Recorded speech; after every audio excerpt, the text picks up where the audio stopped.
সব্যসাচী বাবু, আপনাকে রিভাইভ হেলথে স্বাগত। নমস্কার। আমাদের বিভিন্ন আগের যে প্রতিবেদন মনে ছিল, বিভিন্ন লাইফস্টাইল ডিজিজ সম্পর্কে আপনি অনেক কিছু বলেছেন, কিন্তু আমাদের দর্শকবৃন্দদের একটা সহজ পদ্ধতিতে যারা জানতে পারে যে লাইফস্টাইল ডিসঅর্ডার হলে যে রোগগুলো সহজ পদ্ধতিতে ধরা যায় এবং এর প্রতিকার কিভাবে পাওয়া যায় সহজ পদ্ধতিতে, সেই সম্পর্কিত আজকের একটু আপনার কাছে জানতে চাইব। খুব ভালো জিনিস বলছি। এই যে লাইফস্টাইল ডিজিজ বা লাইফস্টাইল ডিসঅর্ডার, এই রোগগুলো না অ্যাকচুয়ালি কোনো ডিজিজ নয়, মানে এগুলো একটা শরীরের একটা কন্ডিশন। মানে এগুলো কোনো ভাইরাস বা ব্যাকটেরিয়া বা কোনো অন্য কোনো রকম জার্ম বা জীবাণুঘটিত কোনো রোগ নয়। এটা শরীরের একটা সিস্টেম ডিসঅর্ডার হয়েছে। আচ্ছা। এবং শরীরের আমাদের বডিতে ব্রেন থেকে শুরু করে হার্ট, লাংস, কিডনি, লিভার, ফুসফুস, এগুলো সবই আর কি একটা নির্দিষ্ট সিস্টেমে কাজ করে, একটা হারমোনিতে কাজ করে। তো একটা যখন ডিসঅর্ডার হয়, একটা যখন সমস্যা হয়, তখন সঙ্গে সঙ্গে পুরো ডিসঅর্ডার, মানে পুরো সিস্টেমটা তখন ডিসঅর্ডার হয়ে যায়। আচ্ছা। তো কারুর শরীরে বা আমার শরীরে ধরুন সুগার হয়েছে বা প্রেশার হয়েছে বা থাইরয়েড হয়েছে, এই যে ব্যাপারগুলো ঘটে, এই ব্যাপারগুলো যখন ঘটছে তার মানে আমাদের সিস্টেম ডিসঅর্ডার হয়েছে। এবং সিস্টেম ডিসঅর্ডারটা যেদিন আমি বুঝতে পারছি সেদিন নয়। ধরুন কারোর একজনের শরীরে গলব্লাডার স্টোন হয়েছে, তো গলব্লাডার স্টোনটা অ্যাকচুয়ালি ডিজিজ নয়, গলব্লাডার স্টোনটা হচ্ছে ডিজিজের এফেক্ট। আচ্ছা। মানে ধরুন যেদিন থেকে ওই স্টোনটা ওখানে জমা শুরু হয়েছিল একটা একটা বিন্দু বিন্দু করে, সেই যে শরীরের যে সিস্টেম ডিসঅর্ডার হওয়ার জন্য ওখানে জমা শুরু হয়েছিল, সেই দিন কিন্তু আপনার শরীরে ডিসঅর্ডার শুরু হয়েছে। সেটা অনেক আগে, সেটা ওইভাবে মেনশন করা যাবে না যে কতদিন আগে, কিন্তু কোনো একদিন তো শুরু হয়েছিল এবং ধীরে ধীরে জমতে জমতে জমতে জমতে পরে সেটাকে বড় হয় এবং সেটা কখনো 10 mm, 12 mm, 15 mm এরকম হয়। তো এই যে রোগটা যেদিন শুরু হয়েছিল মানে সেই দিনই কিন্তু আপনার শরীরের সিস্টেম ডিসঅর্ডার শুরু হয়েছিল। আচ্ছা। তো এই সিস্টেম ডিসঅর্ডার, আমার শরীরের সিস্টেম ডিসঅর্ডার হয়েছে মানে বেশ কিছুদিন ধরে যখন হয়, তখন আস্তে আস্তে যখন আমার প্যানক্রিয়াস ঠিকমতো কাজ করছে না, বা প্যানক্রিয়াস যে হরমোনগুলো নিঃসরণ করছে, ইনসুলিন, গ্লুকাগন, সেগুলো বডিতে ডিসব্যালেন্স হচ্ছে বা বডি ঠিকমতো সেই ব্যালেন্স মেনটেন হচ্ছে না, তখন সুগার বেশি হচ্ছে। সুগার বেশি হওয়ার জন্য যেমন লিভারে ফ্যাট জমাটাও একটা ব্যাপার, কারণ লিভার ফ্যাট জমলে কাজ করতে পারে না, আর লিভার চায় ওই ফ্যাটটাকে রিমুভ করে দিতে, কিন্তু রিমুভ করার জন্য তখন ওর কাছে অস্ত্র কিন্তু ইনসুলিন। ও বেশি করে ইনসুলিন নিতে চায় যাতে ও ফ্যাটটাকে ডিজলভ করতে পারে। আচ্ছা। আবার যখন ও বেশি করে ইনসুলিন নিয়ে নেয় তখন সেলের দিকে ইনসুলিন কম পড়ে যায়, এটাও হাই ব্লাড সুগার হওয়ার এটাও একটা কারণ। তো এইরকম যে ডিসঅর্ডার গুলো আমাদের শরীরে তৈরি হয়, এই ডিসঅর্ডার গুলো একটা অন্যভাবে একটুখানি আমি বললে ব্যাপারটা ক্লিয়ার হয়ে যাবে, যে এই ডিসঅর্ডার গুলো যখন শুরু হয়েছে, তার মানে এই ডিসঅর্ডারটা যদি আমাকে ঠিক করতে হয়, কি করতে হবে, এটা হচ্ছে মূল ব্যাপার। হ্যাঁ, এটা নিয়ে জানতে চাই। ঠিক আছে, এটা নিয়ে মূল ব্যাপার। তো এই ডিসঅর্ডারটা হওয়ার যে মূল কারণ সেটা হচ্ছে, আমি একটু অন্যভাবে বলি, যে আমাদের এই যে হিউম্যান বডি, দুটো কারণ আছে। আমাদের এই যে হিউম্যান বডি, সেটা হচ্ছে আজ থেকে লক্ষ লক্ষ কোটি কোটি বছর আগে যে তৈরি হয়েছিল, তখন নেচার থেকে যা ফুড ছিল সেই ফুড আমরা খেয়ে এসেছি। ঠিক। তো আমাদের বিজ্ঞানের অগ্রগতির সঙ্গে সঙ্গে আমাদের যা যা উন্নতি হয়েছে সেটা হচ্ছে এক্সটার্নাল আমাদের ডেভেলপমেন্ট হয়েছে, অর্থাৎ আমরা বাড়ি গাড়ি, চাঁদে যাওয়া, রকেট, যা কিছু করেছি। কিন্তু ইন্টারনালি আমাদের brain, lungs, heart, liver, kidney, এটা কিন্তু সেই লক্ষ লক্ষ বছর আগে যা ছিল আজও তাই আছে। তো সেইভাবে কাজ করছে। কিন্তু একটা যন্ত্র ফুয়েলে চলে, যেটা যেমন আমাদের বডি, এটা ফুয়েলে চলে। ফুয়েল মিনস আমাদের ফুড, আমাদের ফুয়েল। তো নেচার যেগুলো তৈরি করেছিল আমাদের বডিতে, সেগুলোর জন্য দরকার ছিল ন্যাচারাল ফুড, যেটা অন্য প্রাণীদের সঙ্গে আমাদেরকেও দিয়েছে। সেটা হচ্ছে, যদি নেচারের দিকে তাকান তাহলে only fruits and green leaves ছাড়া প্রথম সৃষ্টি মানুষের কাছে আর কিছু ছিল না। তখন চাষবাসও ছিল না, তাহলে ফ্রুটস এন্ড গ্রিন লিভস এটাই ছিল। তো প্রথমত আমরা শরীরের ফুড বদলে দিয়েছি, অর্থাৎ আমাদের ইঞ্জিনের আমরা ফুয়েল বদলে দিয়েছি। এবং এই বদলে দেওয়ার ফলে আমাদের যেমন ম্যানমেড হলে তো কয়েক ঘন্টার মধ্যেই গাড়ি খারাপ হয়ে যেত, তো নেচার মেড বলে সেটা ধুঁকে ধুঁকে চলছে। এটা একটা দিক। আর একটা অন্যভাবে একটু ভাবুন, যে ধরুন একটা জায়গা, সেই জায়গাটা যদি আপনি নোংরা ফেলেন, তাহলে কি হবে, সেখানে দিন দিন নোংরা আবর্জনা হয়ে সেখানে পোকা মাকড়, পচা দুর্গন্ধ এগুলো বেরোবে। কিছু হয়তো আগাছাও তৈরি হয়ে যেতে পারে, বা একটা জমি যদি পড়ে থাকে আগাছা তৈরি হয়ে যাবে। তো আমাদের যদি খারাপ জিনিস কোনো একটা জায়গাতে আমরা যদি ফেলি, ধীরে ধীরে সেই জায়গার পরিবেশটা নষ্ট হয়ে যাবে। ঠিক তদ্রূপ আমাদের যে ন্যাচারাল যে ফুড, আমাদের যেটা fuel, original fuel, fruits and green leaves, এটা আমাদের শরীরে এখন প্রায় 80-20 রুলসে চলে এসছে, বা 90-10 বলতে পারি। কারণ 90% আমরা খাচ্ছি আমাদের হচ্ছে মডিফাইড ফুড, আর্টিফিশিয়াল ফুড বা মডিফাইড ফুড, বা হচ্ছে কুক ফুড, মানে যেটা হচ্ছে কুক ফুড বা বিভিন্ন রকম ইন্ডাস্ট্রিয়াল ফুড। গ্রিন লিভ আর ফুডটা যেটা সরাসরি নেচার থেকে আসছে সেইটা আমরা দিচ্ছি না, এবং যেটুকু দিচ্ছি সেটা after cook food. After cook food দিচ্ছি, মানে যার কারণে আমাদের শরীরে সেটা কোনো কাজে লাগছে না। তো এই জায়গায় দাঁড়িয়ে যেমন আমার বডিতে, তাহলে আমরা জাঙ্ক ফুড হিসাবে খাচ্ছি বিস্কুট কেক, আমরা জানি এগুলো junk food, biscuit cake, cold drinks, বিভিন্ন জিনিস এগুলো জাঙ্ক ফুড আমরা জানি, জেনেও আমরা খাচ্ছি, অর্থাৎ নোংরা আমাদের শরীরে আমরা দিচ্ছি। তো যদি একটা জায়গায় কন্টিনিউয়াসলি প্রতিদিন আমি নোংরা ফেলতে থাকি, তাহলে সেই জায়গাটা কি ভালো থাকতে পারে কখনো? না, পারে না। তো ঠিক তদ্রূপ আমাদের বডিও সেই কারণে ভালো থাকছে না। তাহলে ভালো রাখার জন্য প্রথম উপায় কি? প্রথম উপায়, যদি আমি সেই জায়গাতে নোংরা না ফেলি, ময়লা আবর্জনা না ফেলি, অর্থাৎ বডিতে আমি যদি যতটা সম্ভব অন্তত কম করে দিতে পারি যে ফুডগুলো ন্যাচারাল নয়, মানে নেচার থেকে সরাসরি আসছে সেই স্টেটে খাচ্ছি না।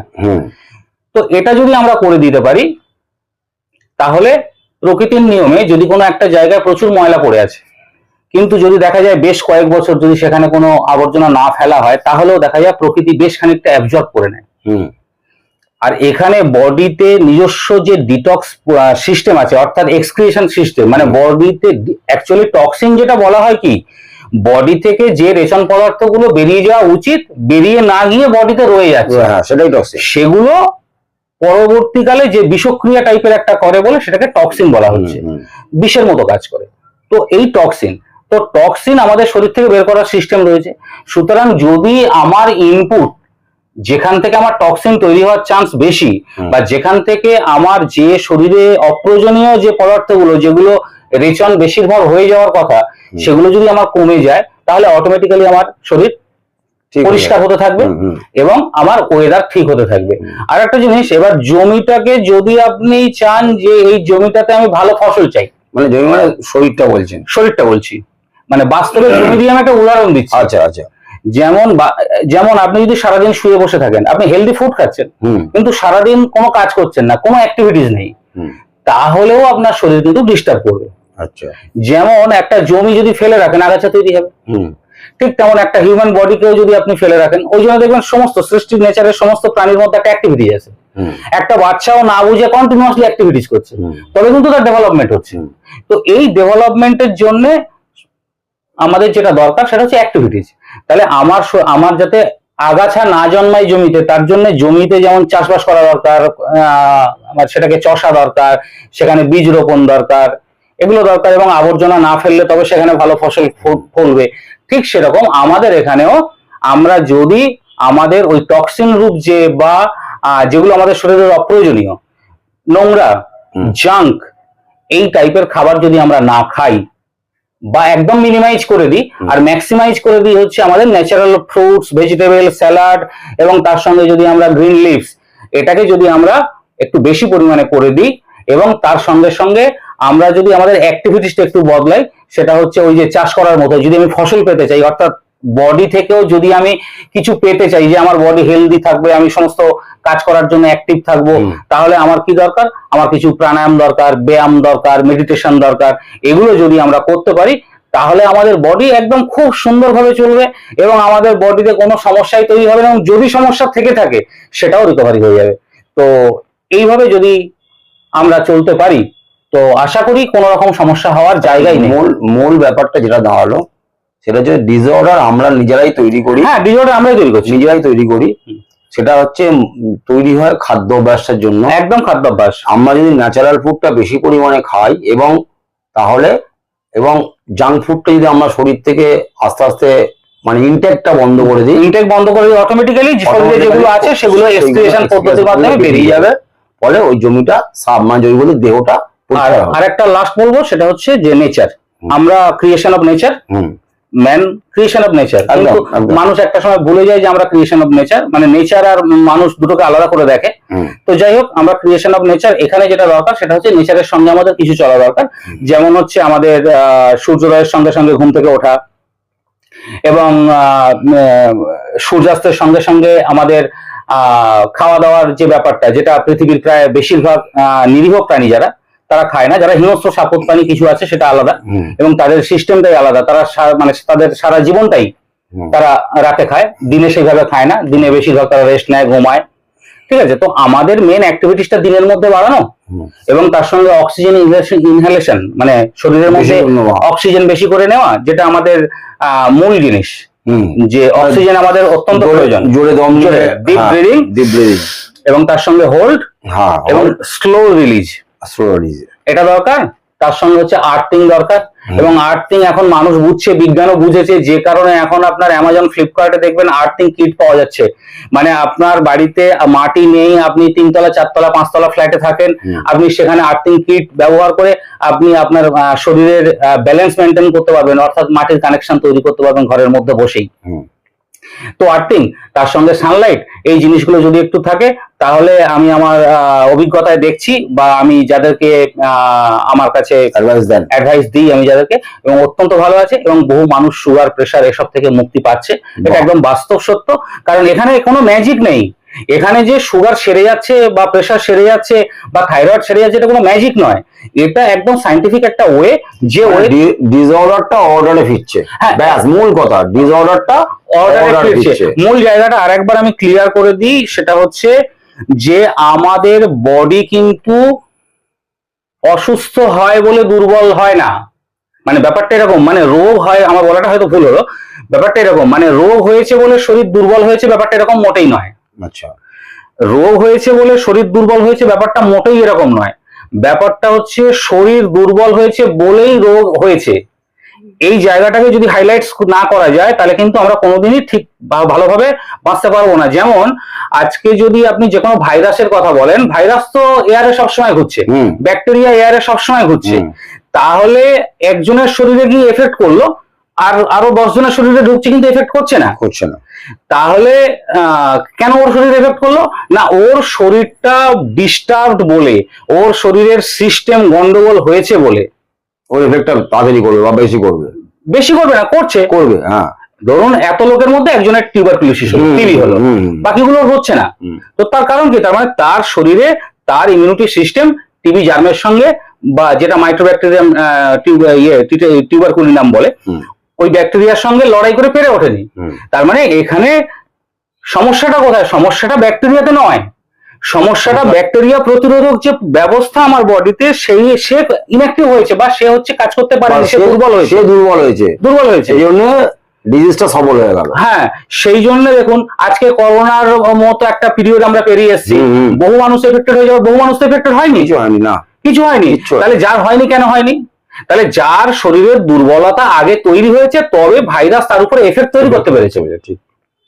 তাহলে এই জায়গাটা মাথায় রাখতে হবে, যদি আমার বডির সিস্টেম ঠিক থাকে, তাহলে আমার বডির ইমিউনিটি সিস্টেম ঠিক থাকবে, এবং আমার যদি বডির ইমিউনিটি সিস্টেম ঠিক থাকে, তথাকথিত যে এই ধরনের রোগগুলো, এটাও আমাকে অ্যাটাক করতে পারবে না, কারণ আমার সঙ্গে সে পেরে উঠবে না। কারণ সৃষ্টির আদি থেকে ভাইরাস আজকে আবিষ্কার হয়নি, আজকে সৃষ্টি হয়নি, আগে জন্ম আগে থেকেই আছে, ভাইরাস আছে, ব্যাকটেরিয়া আছে। সুতরাং প্রতিনিয়ত আমরা এই যে নিঃশ্বাস নিচ্ছি, বাতাসে প্রচুর ব্যাকটেরিয়া আছে, ভাইরাস আছে, এবং সেগুলো প্রতিনিয়ত আমাদের ভেতরে ঢুকছে এবং বেরোচ্ছে। কিন্তু যে মুহূর্তে আমার সিস্টেম ফেল করবে, ও তখন অ্যাক্টিভ হবে, এবং সেটাকেই আমরা রোগ বলছি। ঠিক।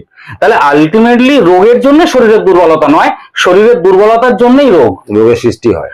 একদম ঠিক। আচ্ছা, আশা করি আপনাদের দারুণ লাগলো, সুন্দর আজকের আমাদের প্রতিবেদনটা হলো। আমাদের সাথে থাকবেন, সুস্থ থাকবেন, আর যদি এই প্রতিবেদন আপনাদের ভালো লাগে, আমাদের চ্যানেলটিকে সাবস্ক্রাইব করবেন, লাইক করবেন, কমেন্ট করবেন এবং শেয়ার করবেন। নমস্কার।